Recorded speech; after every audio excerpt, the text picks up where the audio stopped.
thank you so much for having me here. I know one of your characters love to eat chinchin a lot, so I thought, why not have your favorite on the show? So we have chinchin here for us. And something I noticed, a lot of people find it really hard. They need to go the extra mile to be funny, you know. But in your own case, your facial expressions, your walk step, in fact, the way you run, it's really amazing. So I must commend you on that. Thank you. But just to know, why the name Zicsaloma? Like, what's the story behind the name? Okay, Zicsaloma, my name is Isaac Aloma. Okay. Yes, that's my certificated name. So Zix was extracted from Isaac, and Aloma is actually my surname. I was born in the north. I was born in Kaduna precisely. Okay. Yes, I schooled in the north. I think I did my primary, secondary, partly tertiary, because I schooled partly in ABU's area. Okay. So before I now furthered in Abia State University. So a lot would have changed from being the Isaac Aloma that not everyone knew to Zicsaloma, that, you know, the famous celebrity that everyone practically knows. So how do you balance your on-screen life with your off-screen life? How do you balance them? Okay, it's a bit hard for me. In as much as I've always wanted to be celebrated, I've always still wanted to live a normal life where I can just walk on the road. I've not always liked attention, but now it's a bit hard because there are so many. I can't go to so many places. Yeah. But we're adjusting. Yeah, we're adjusting. Since the onset of being in the comedy industry, we know there are so many great moments, you know, that you've experienced. What are the not so good moments? In life, you keep trying, because there are people who have tried, and there are people who haven't tried. This one I expected a big no, and it was a yes. And so those are some of the things. And as a content creator, especially someone who makes content outside, sometimes you can be shooting. Area boys will come and harass you. That's true. You get so different ups and downs with shooting. So, but we would always conquer. So how do you tend to stay relevant? You know, now there are lots of good people coming up in the comedy industry from TikToks. You get so many people with different good characters. How do you stay relevant to your own craft? I think, in as much I will still say grace, but if you keep working hard, I think you keep staying relevant. It's just pray for the grace of God. You have to keep working hard. You have to be very strategic. Yeah, you have to also be very, very creative. And it's also good to always have your team. Because if you have your team makes work easier for you. Sure. So those are my rules. Being strategic, being very hardworking, and those other things I said. So I think if you do all those things and keep trying new things. Flow with the trend. Yeah, exactly. Yeah. So it's true you're a lecturer, right? Okay, I was a lecturer. Oh, you were a lecturer? Yes, I was a lecturer, yes. I used to lecture in Kaduna Polytechnic. Oh, really? Yes, I used to lecture in Kaduna Polytechnic. I served there and I was now retained as a part-time lecturer. What department? Yeah, what department? I lectured English. Yeah, we had a language department that comprised of French, linguistics, more like linguistics. So, what was the reaction of your family? Okay, I didn't just leave lecturing. While I was lecturing, I was still doing comedy. Oh. Yes, I was. It's just that then I wasn't popular. Okay. Yeah, so when I started gaining little grounds, I knew I was already kind of doing well already in the comedy industry. So I took the chance and I moved to Lagos. And God didn't disappoint. I'm sure when you were leaving your lecturing job for comedy, there were some people that just looked at you and were wondering, what was this? Does he even know what he's doing? Leaving this kind of profession for something he's not even sure of. Yeah. And there were some people that didn't just believe in you, right? Yeah. So how do you cope now with people that did not believe in you at first and now they're trying to come back to be friends with you? You know, everyone wants to associate with success. Exactly. So how do you cope with people like that? In fact, I had that a lot. I remember when several people, you are resigning, are you sure? Do you know what you're doing? Do you know this federal government? You know this kind of thing. True. So I had that a lot. And of course, they are back. In fact, let's even go back in time. When I mainly started comedy in 2017. Yeah, I started when I left my exit from The Voice. Now I was on The Voice. Yeah, you were. Yes, and I left, that was 2017. I can remember after The Voice, that's when I started my comedy. Then I would use funny Snapchat filters. I remember my friend on Facebook then had a screenshot of me posted it on my, and tagged me on Facebook. That is your normal Facebook now. And like, see someone who just came out from the voice. Look at how he's fooling himself. Do you get? Wow. Yes. People are now commenting. I wonder, imagine. I was just reading comments. So, but I now remember recently, that same person sharing my videos on the story and laughing.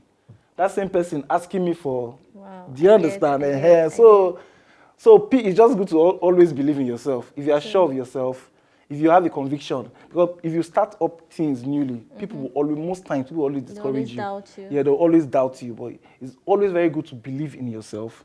And of course, ensure you're always improving. Because the way I started is definitely not the way I am right now. True. So I was, in fact, so the good thing about my personality, I think I have, if you show doubt, I try to improve on your doubt. Like, I try to prove you wrong. Yeah. So it makes me really extra. And so that's how it's. So people don't know so much that you guys make money from this industry. So aside deals and brands, how else can someone make money off of being a content creator? Of course, the endorsements, adverts, you make on some social media platforms for posting your videos. That's true. I don't know if people know that YouTube, for posting your content on YouTube, you get paid and all that. People can even call you to their house, please come, let's just have dinner. My wife likes you, and the person will shockingly give you something you don't even expect. But as a popular person, there are several ways you can make money. So give us 3 African, Nigerian comedians that inspire you. Brother Shaggy. Okay. Yes. I like Brother Shaggy because he's very hardworking. I like Sabalo too. I like Sabalo too because he's always shooting and he's very, very goal-oriented. Okay. Yes. That's why they call him the comedy hush puppy. Oh. So I hope to make money like him. Yes, because now money all of us define now. And he's really doing well. I also like Mr. Macaroni. He's someone who is also very hardworking, very organized. He has a very good team. Do you understand? If you shoot to him, he will say to you well. Do you understand? Very important. So those kind of people, I like people who are planned, goal-oriented, very disciplined. So that's why these 3 people I just called, there are so many more, of course. Yeah, true. So, but these 3 people I just called, they are people I see, I look up to, and hope to be like them. Yes. What inspires you? Like, yeah. My content? Yeah, for your content, what inspires you? Okay, basically, I think things around me. Yeah, things around me and things I've experienced inspire me. Like one of my classic character, I call Sister Equitas my classic character, yes. I've always been a church person. Okay. And previously I've attended churches where I see some kind of things, yeah. So I can say her characters emanated from people I've observed, or some kind of personalities I've observed in church. Do you understand? So that's why most times I shoot her and people like, it's true, I have one woman like this, I have a church member like something this. We can all relate exactly. to. So I get inspired from things I've experienced and things I also see around me. I can just see people doing something now and I extract the content from it. I can be driving or anything. A spontaneous content just comes and I pack and take it down. Yeah, so my inspiration comes in diverse ways. Also, people can tell me, Isaac, there's this content that just give me, it fits you, it fits your character. There are different ways I get inspired. Yeah. Yes. Where do you get your costume from? Who's your wardrobe manager? Where do you get your costumes from? Your wigs, your shoes. So weird. Okay, I get my costume majorly from my mom. Yeah, it's not like she still wears. You know, women now, they always store their old dresses.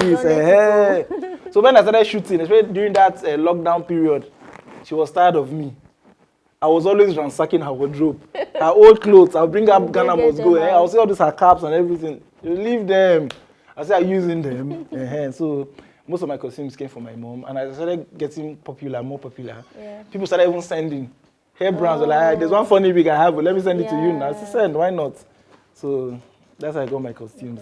Okay. So I saw a video where you sang on The Voice. Okay. So you sing.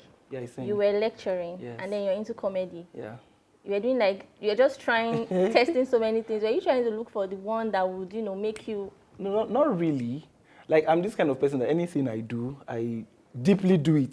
So I was studying, I was really studying. Yes, I was really studying. I almost graduated with the first class. Oh, wow. Yes, so I just, anything I do it well. Of course, more of my passion was singing. Yeah. But I already found something doing. I was already lecturing. So I had to, singing was not paying off. Comedy was not paying off at that point. You get? Yeah. So the one that I'm really doing that is kind of paying me. Focus on so I was still doing the comedy and singing. And I was still furthering. I was doing my master's in English too. Yeah. Do you get? Yeah. I think when the lockdown was called off, I started partly lecturing. Then I went back. People started recognizing me. On TikTok, you're doing well on TikTok. I watch your videos on TikTok. Like students that really didn't know that I was doing comedy before. And before the team was getting too much, I had to resign. And I moved to Lagos. So you've done some content with the likes of Mercy Johnson. Yeah. So I would like to ask, is she your role model? Because most of the content you guys put together is always a hit. Okay. Yes, you can call her my role model because normally I don't really watch movies, but Mercy Johnson is one person that I always liked her movie. In fact, it got bad to the extent that even I'm sleeping, my mom literally wakes me up. They show Mercy Johnson movie. Your role model. They might not really call her my role model then, but they know I really like her. Like I only watch her Nigerian movies. So you can technically say most of my acting skills I got it from her, even though it was unconscious. So she's definitely my role model. Yes. In, let's say, 10 years from now or 5 years from now, how do you see the industry? Online has come to stay, or to stay for a very, very long time. So, but if there's any change, we'll try to transit with it. Yeah, exactly. So should we expect any new series, something new that we should watch out for? Of course. I'm planning a lot. I know complete for this industry. What's the best moment where you were most proud of yourself? The moment I was very proud of myself is gaining grounds, gaining traction. Yes, getting known. I think that summarizes everything. Because I've been creating content for a very, very long time. In fact, let's even leave comedy. I've been doing music, been doing covers. As way back as 2011. I've been dropping content back to back. I first started with Facebook before I now joined Instagram. I think I joined Instagram in 2013. And since I joined Instagram, I have been dropping content. So I think the moment I was really proud is getting the attention I've always craved for. Yeah, so that's my proudest moment. Aside comedy, what else do you do? Is there a business? What else? Of course, I'm into real estate too. Yes, I'm into real estate and so many other investments. Okay. Yeah. So what's your advice to those who are thinking of becoming a content creator, just like you are? I think it's just believing in yourself, being persistent, being hardworking, being strategic. Because most times, if you come into the content creating industry with the idea of that, I want to blow in 1 month, I want to blow in 2 months, it's possible. Why not? It can work for you that way, but it's hardly that way. Yeah. So you have to keep working, being strategic.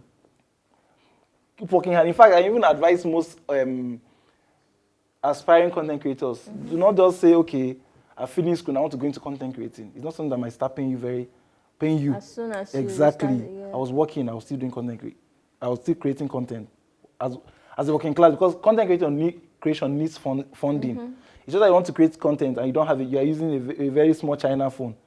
So no matter how good your content might be, people might not relate because your video is not clear.